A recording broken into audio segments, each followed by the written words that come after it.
জরুরি প্রয়োজনে অস্ট্রেলিয়া সফরে বিসিবি সভাপতি আমিনুল ইসলাম বুলবুল কবে ফিরবেন তা অনিশ্চিত। এদিকে বিসিবির বর্তমান কমিটিকে বাতিলের লক্ষ্যে দু একদিনের মধ্যে আদালতের দ্বারস্থ হবেন ক্রীড়া সংগঠকরা, জানিয়েছেন সাবেক বোর্ড পরিচালক রফিকুল ইসলাম বাবু। আদালতের কাছ থেকে সুবিচার পাওয়ার আশা এই ক্রীড়া সংগঠকের।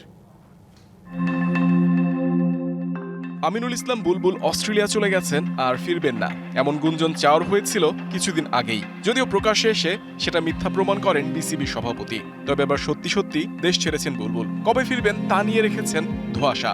এটা নিয়ে ভিন্ন ভিন্ন মত দিচ্ছেন সংগঠকরা।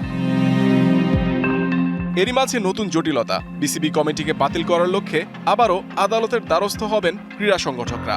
আদালতের রায়ের উপর স্থগিতাদেশ নিয়ে অনুষ্ঠিত হয়েছিল বিসিবি নির্বাচন। সে মামলাগুলোকে পুনরুজ্জীবিত করতে চান সংগঠকরা। এটা আমাদের পক্ষেও রায় দিয়েছিল যে এটা অবৈধ, তারপরে আবার এটা হস্তক্ষেপ করে কিন্তু এটাকে আবার স্থগিত করা হয়েছে আমাদের রায়কে। সেই আদালতে যাবে এবং আমরা সঠিক বিচার পাবো বলে আমাদের সবার আস্থা আছে। বিসিবি আইনি জটিলতায় পড়লে বাড়বে শঙ্কা। আইসিসি থেকে নিষেধাজ্ঞার বিষয় নিয়ে অবগত সংগঠকরা। সঠিক পরিকল্পনায় আইনি লড়াইয়ের মাধ্যমে সুষ্ঠু সমাধান চান সাবেক বিসিবি পরিচালক।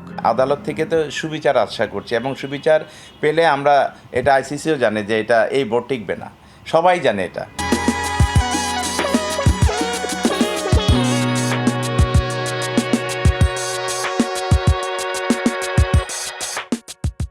সুতরাং এখানে অন্য কোনো প্রবলেম হওয়ার কোনো সম্ভাবনা আমরা দেখছি না আপাতত। বিসিবি ও ক্লাব সংগঠকদের দ্বন্দ্বে বিপাকে দেশের ক্রিকেট। ঢাকা প্রিমিয়ার লিগের ভবিষ্যৎ অনিশ্চিত। ঘরোয়া লিগগুলোর সূচি ঠিক করতে হিমশিম খাচ্ছে বিসিবি। সুনির্দিষ্ট পরিকল্পনা ছাড়াই লক্ষ্যহীনভাবে ছুটে চলছে ক্রিকেট বোর্ড। অভিযোগ ক্রীড়া সংগঠকদের। ডোমেস্টিক ক্রিকেটে বাংলাদেশের কিন্তু এখন বেহাল অবস্থা। ঢাকা লিগের কি অবস্থা দেখেন, খেলা হচ্ছে না, খেলা হলেও কি প্রক্রিয়া হচ্ছে।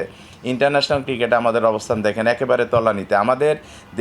আমাদের দেশ বিশ্বকাপে খেলছে না, সেটা নিয়ে কারো মাথা ব্যথা নেই। দেশের ক্রীড়াঙ্গনকে এগিয়ে নিতে আমিনুল হক ও তামিম ইকবালদের মতো ক্রীড়া ব্যক্তিত্ব ভূমিকা রাখবেন আশা সাবেক বিসিবি পরিচালকের। তামিম বা আমিনুল অনেক স্যাক্রিফাইস করেছে এখানে।